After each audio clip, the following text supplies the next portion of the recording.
নমস্কার বন্ধুরা, লোকসভায় উপস্থাপিত হয়েছে একটি নতুন বিল, রাইট টু ডিসকানেক্ট বিল। এই বিলের মাধ্যমে যেটা বলা হয়েছে যে কর্মচারীরা তাদের যে নির্দিষ্ট অফিস আওয়ার তার বাইরে ফোন, ইমেল, কোনো কাজ সংক্রান্ত বিষয়ে তাদের করা হলে তার থেকে তারা বিচ্ছিন্ন হতে পারবেন। সেই অর্ডারগুলো তাদের মানতে হবে এমন বাধ্যবাধকতা থাকবে না। আমরা জানি এখন যে সময় তাতে হোয়াটসঅ্যাপ, ইমেল বিভিন্ন মাধ্যমে কর্মচারীদের কাছে অফিস আওয়ারের পরেও কিন্তু অনেক অর্ডার আসে, অনেক কাজ করার ফিরিস্তি আসে। এখন মূল বিষয়টি হচ্ছে এটি শীতকালীন অধিবেশনে আনা একটি বিল। এর আইনি ভিত্তি কতটা, আদৌ এটা আইনে রূপান্তরিত হবে কিনা, আজকের এই ভিডিওতে সেই বিষয়েই একটু আলোচনা করি। নির্ধারিত সময়সীমা পেরিয়ে গেলে অফিসের কাজ থেকে নিজেকে বিচ্ছিন্ন করে নেওয়ার অধিকার সুনিশ্চিতকরণে নতুন বিল উত্থাপিত হলো লোকসভায়। বিলটিতে বলা হয়েছে অফিসের কাজের সময়সীমা পেরিয়ে গেলে কাজ সংক্রান্ত কোনো ফোন বা ইমেলে অংশ নাও নিতে পারবেন কর্মীরা। শুক্রবার লোকসভায় উত্থাপিত হয় এই প্রাইভেট মেম্বার্স বিলটি, যার পোশাকি নাম রাখা হয়েছে রাইট টু ডিসকানেক্ট বিল, parliament winter session. Nationalist Congress পার্টির সাংসদ সুপ্রিয়া সুলে সংসদে পেশ করেন রাইট টু ডিসকানেক্ট বিল 2025।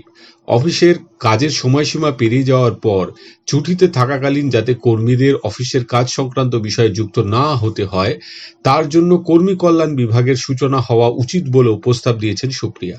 অফিসের কাজের সময়সীমা পেরিয়ে গেলে তারপর কর্মীরা যাতে কাজ সংক্রান্ত ফোন বা ইমেল এড়িয়ে চলতে পারেন সেই অধিকার সুনিশ্চিতকরণের পক্ষে সওয়াল করেন তিনি।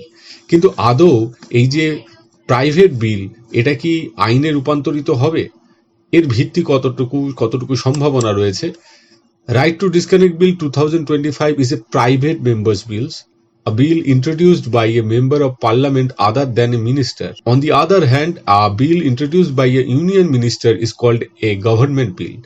It should be noted that private members' bills rarely becomes laws and are usually withdrawn after the government response. অর্থাৎ যেহেতু এটি ইউনিয়ন কোনো মিনিস্টারের আনা বিল নয়, সরকারি বিল হবে না এবং সেটি পাশ হওয়ার পর আইন হওয়ার সম্ভাবনা খুবই কম। সাধারণত এই বিলগুলো সংসদে উপস্থাপিত হওয়ার পর সামান্য আলোচনার পর সেগুলো উইথড্রন হয়ে যায়, তুলে নেওয়া হয়। এগুলো সাধারণত আইনে পরিণত হয় না, কিন্তু এটা বেশ সময় উপযোগী একটি বিল। জানি না যে এটা কোনোদিন কোনো ইউনিয়ন মিনিস্টার পাশ করবেন কিনা বা সংসদে পেশ করবেন কিনা। তো এইটুকুই খবর।